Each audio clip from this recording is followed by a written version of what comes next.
commençons par Oui, je pense qu'il y a quand même deux principales. D'accord. Okay, oui. Bon, alors déjà, vous me dites, est-ce que c'est vraiment... est-ce qu'on s'inscrit dans une logique démocratique en suspendant notre participation au sein de la CEI, hein, si j'ai bien compris. Ouais. Bon. Mais est-ce que vous savez qu'en démocratie, on peut aussi dire non? En démocratie, on n'est pas forcé de dire oui à tout. La démocratie, le président le rappelle assez souvent, c'est le fait de ne pas être d'accord. Et quand on n'est pas d'accord, on se pose, on discute, d'accord? C'est ça la démocratie, c'est pas prendre les armes, d'accord? C'est s'asseoir, se discuter, on peut s'opposer, d'accord? C'est ça la démocratie. Aujourd'hui, qu'est-ce qu'on constate? On a constaté une CEI aux ordres. De qui? Une CEI aux ordres du pouvoir. Une CEI aux ordres du pouvoir. Les éléments factuels de preuve, s'il vous plaît. D'accord, les éléments factuels de preuve. Vous avez par exemple à l'époque, lorsqu'il s'agit, vous savez qu'il y a des dispositions légales qui exigent la communalisation de la Côte d'Ivoire. D'accord? Qui ont communalisé la Côte d'Ivoire. Ce décret n'est pas abrogé, il est encore d'actualité. J'en parle parce que le président Cuillière, à un moment donné, en a fait état pour expliquer le découpage électoral qui a été fait. Et il a expliqué parce qu'effectivement, il fallait appliquer les dispositions du décret. Et puis il a fallu un courrier du ministre de l'Intérieur en disant non, on n'applique pas ce décret. Pour qu'il se couche et qu'il n'applique pas ce décret. Donc si ça, c'est le comportement d'un organe qui se veut indépendant, c'est problématique. Cet élément du ministère, non, je veux juste savoir, mais c'est une relance. On est en train de parler devant les Ivoiriens, il faut qu'on comprenne. Cette injonction du ministère de la Justice est parvenue quand et quel était le libellé? Du ministère de l'Intérieur. Le ministère de l'Intérieur est parvenu à quelle date? Et quel était le libellé précis de cette injonction? Et elle était adressée à la CEI ou à qui? Elle a été adressée à la CEI. Oui. Et elle a demandé clairement de ne pas appliquer les dispositions du décret. Elle date de quand, s'il vous plaît? Ça devait dater, le courrier de mémoire, il devait dater en 2023. 2022 ou 2023. 2023, je pense. Et vous en mais de avez toute manière. Ah oui, mais on va le publier si vous voulez. C'est public. Oui, ça sera bien. Alors, justement, maître, je vous dirais que même Safe en a parlé. Maître, on a fait une vidéo là-dessus pour dénoncer cela. Oui. Est-ce que justement, sur ce point précis, Élisée, vous oui, je voulais rebondir. C'est pas sûr, justement, le point à la demande des partis politiques, non? Non, justement. D'ailleurs, on l'a indiqué. Le PPACI n'était pas dedans. Ni le PPACI et un certain nombre de partis politiques nous ont dit la même chose. On dit que, mais à aucun moment, le ministère de l'Intérieur n'avait pris attache avec les partis politiques pour solliciter la non-application du décret. À aucun moment. Mais maître, pour une question de cohérence, oui. Est-ce que vous ne pensez pas qu'on est dans une dynamique de cycle électoral? Nous avons fait les législatives en 2021, nous avons fait les municipales et régionales. Vous me dites que c'est un courrier qui date de 2023, qui demande qu'on puisse mettre en application quelque chose dont on n'a pas pris compte dans le processus. Qui demande à ce qu'on n'applique pas un décret. Qui demande à ce qu'on n'applique pas un décret. Mais je veux savoir le processus qui avait été fait jusque-là, avait tenu compte de ça, oui ou non? Parce que vous avez dit qu'il y a un courrier qui est venu en 2023, il daterait autour de 2023. Nous sommes dans un cycle électoral qui est couronné par, je vais dire, qui va reprendre fin avec le début de l'autre cycle qui commence avec l'élection. Mais on a déjà fait des élections présidentielles, on a fait les législatives, on a fait les municipales et les régionales. À quel moment on applique donc ce décret-là alors que les autres élections étaient faites sans ça? C'était avant les élections municipales. Mais enfin bref, j'ai répondu à la question, vous m'avez demandé un exemple. Je vous ai donné un exemple. Dans tous les cas, nous sommes en train de faire la recherche du courrier pour le temps de la fin de l'émission. Ça n'absout pas de savoir pourquoi ça n'a pas dérangé. Elle va répondre. De quoi? Pourquoi ça n'a pas... J'ai pas compris. Pourquoi ça n'a pas dérangé que cette mise sous éteignoir de ce décret de communalisation vous permette de ne pas... En fait, vous n'avez pas dénoncé la situation pour les autres élections. Mais nous l'avons dénoncé, madame. Si vous ne nous écoutez pas, vous ne nous entendez pas. Sinon, ça... Cet élément, nous l'avons dit. Non, mais on le dit. Mais vous aviez un représentant au sein de la CEI. Alors, attendez. Le président de la CEI, le représentant de la CEI, c'est encore autre chose. Madame, clairement... Pourquoi c'est encore autre chose? Non, parce que j'essaie de répondre à la question, à savoir, on partait sur le fait que j'indique et je soutiens que la CEI est tout sauf indépendante. La CEI est tout sauf indépendante, et j'ai donné un exemple concret, puisqu'il m'a été demandé un exemple concret. Voilà pourquoi la CEI n'est pas indépendante. Maintenant, nous, dans notre rôle démocratique, nous avons dénoncé, et nous cessons de le dénoncer. La CEI, plusieurs fois, nous l'avons rappelé à l'ordre en disant, mais concrètement, vous n'êtes pas censé vous coucher auprès du pouvoir. Vous êtes censé justement être à équidistance du pouvoir et de l'opposition. Absolument. Quand nous, si vous estimez que nous sommes en tort, vous êtes en mesure de dire à l'opposition non. Et quand le pouvoir est en tort, vous êtes censé aussi leur dire non. Or, c'est pas ce qu'on constate. Quels sont les outils de dénonciation que vous utilisez? Est-ce que ce sont seulement... Juste après vous, Pascal, on reprendra avec Élisée. Les vidéos et les, conférences de presse, madame. Ou bien vous faites les réclamations? On a fait des réclamations, comme madame. l'exigent les procédures. On a fait les réclamations, madame. On l'a fait. Bien, je peux rebondir sur une question. Permettez qu'Élisée reprenne la parole. Voilà, il avait la parole. Bon, Élisée, allez-y. Là, il y a une chose que moi, je ne comprends pas, en fait. Oui. Ça veut dire que, madame, à vous écouter, on a donc l'impression que la commission électorale indépendante est au-dessus des organes ou des institutions de la République. C'est-à-dire, il est là, il peut prendre une décision au-dessus de celle qui vient du gouvernement. Alors que le décret qui crée la CEI explique bien son fonctionnement. La CEI a une force de proposition. Ça veut dire sur les questions de date et les questions de procédure. Et c'est entériné par le Conseil des ministres. Donc, d'où voulez-vous que le président Cuibier, alors que le gouvernement dit non, selon vos explications, on ne pourrait pas appliquer ce décret, et que lui dise on l'applique?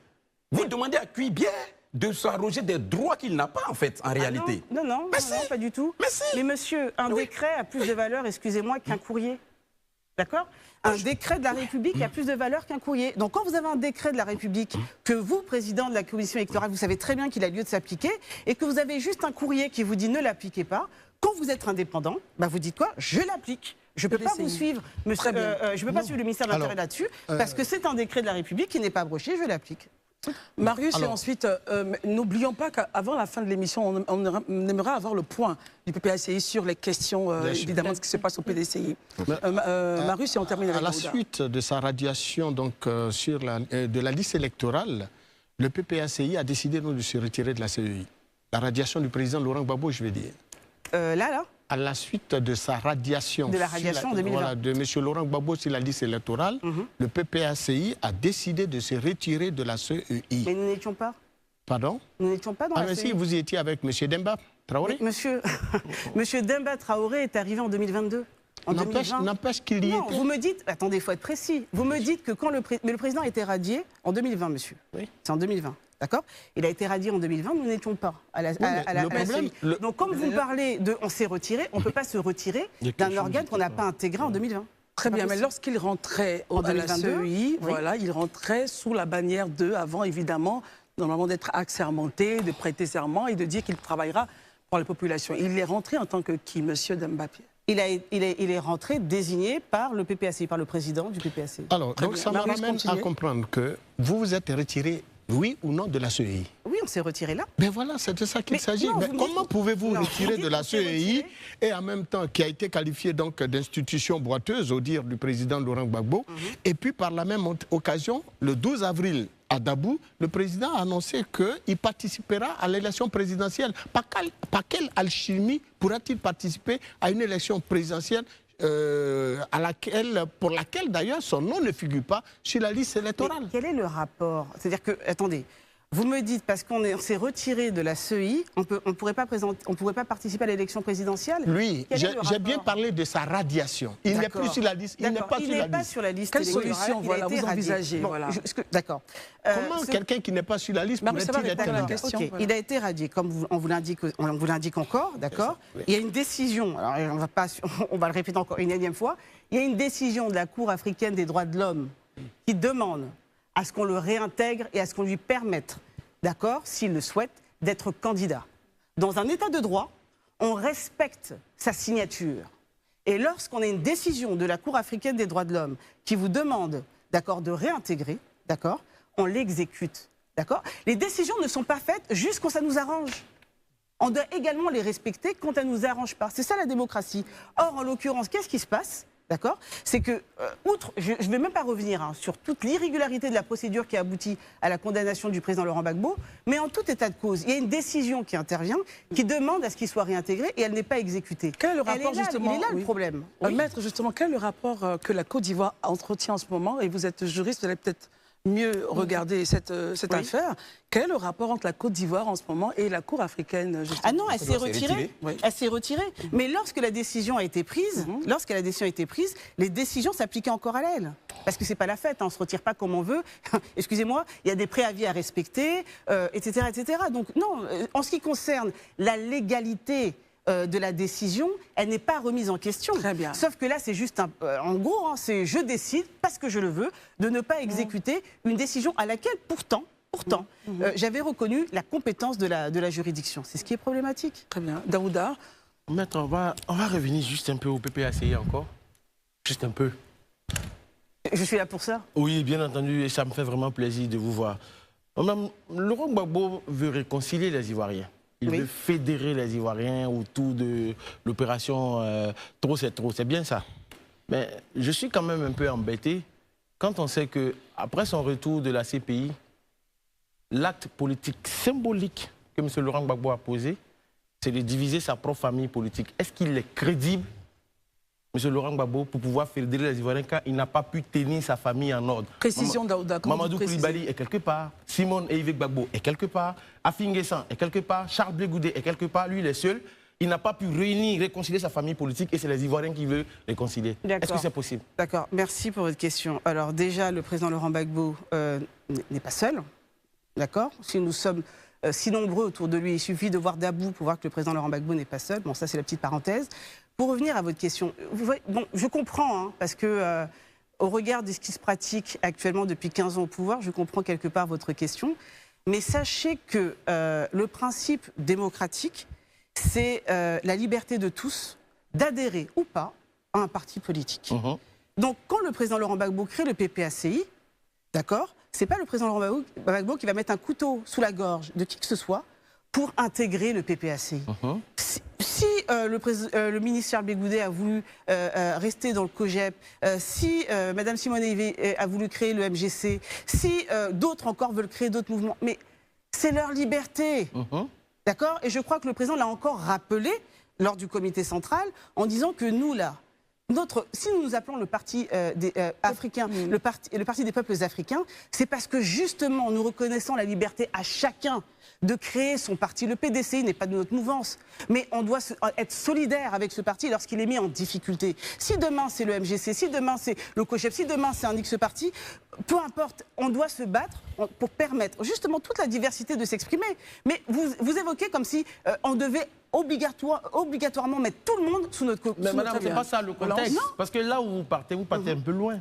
Monsieur Laurent Gbagbo va à la CPI. Oui. Il passe des années en prison. Oui. Derrière lui, sa famille est un peu disloquée. Étant loin, on se dit que étant loin, c'est ce qui fait que les enfants sont en train de se battre. Mais quand il revient en tant que bon père de famille, je pense que le bon sens, pour moi, c'est de réunir tout le monde, on s'assoit, on discute, ok, on met nos différends de côté. D'accord, mais voilà. Mais finalement, quand lui, il n'a pas été capable de réunir sa propre famille politique, on parle de famille politique de 5-6 personnes. Et là, cette fois-ci, il veut réunir des Ivoiriens, 30 millions d'habitants en Côte d'Ivoire. D'accord. Et c'est ceux-là qui veut réunir.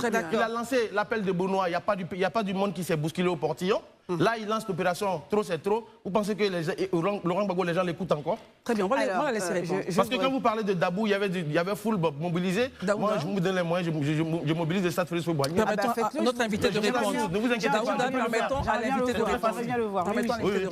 Et sans pain et sardines, j'aimerais bien le voir. Ceci étant... Oui, ben ça, c'est Ceci étant, encore une fois, je pense que, bon, déjà, je pense que vous n'avez pas bien compris, mais enfin... je suis un peu bête, sûrement, donc rendez-moi intelligent. C'est pas bête, mais le président Laurent Gbagbo l'a si bien dit. Il y a eu l'appel de Benoît. Vous dites, il n'y a pas eu foule. Mais le président Laurent Gbagbo, le parti a été reçu par la plupart des partis d'opposition, la quasi-totalité des partis d'opposition. D'accord? Pour expliquer à quel point il était important, au regard de ce qu'on pouvait constater au sein des populations, au regard de nos propres préoccupations en tant que parti politique, d'essayer, en fonction de trouver un dénominateur commun, d'accord, pour pouvoir être plus efficace. Ce que vous ne comprenez pas, c'est que le mouvement Trop c'est trop, mais c'est la suite logique. C'est la suite logique. C'est pas un énième mouvement où c'est pas ça peut marcher. Non. C'est la suite logique. C'est parce qu'il y a eu l'appel de Benoît qu'il y a le mouvement Trop c'est trop. L'appel de Benoît où personne n'y est venu, finalement. Mais qu'est-ce que vous racontez? C'est l'appel de Benoît qui permet la mise en œuvre du mouvement Trop c'est trop. Mais qu'est-ce que vous en savez? Mais comment, qu'est-ce que j'en sais? Attendez, merci beaucoup. Le FPI que vous êtes allé voir est au Cap. Le FGC vous êtes allé voir, ils sont au Cap. Nous avons terminé. C'est la suite qui a donné lieu au mouvement. Nous avons terminé. Nous avons terminé.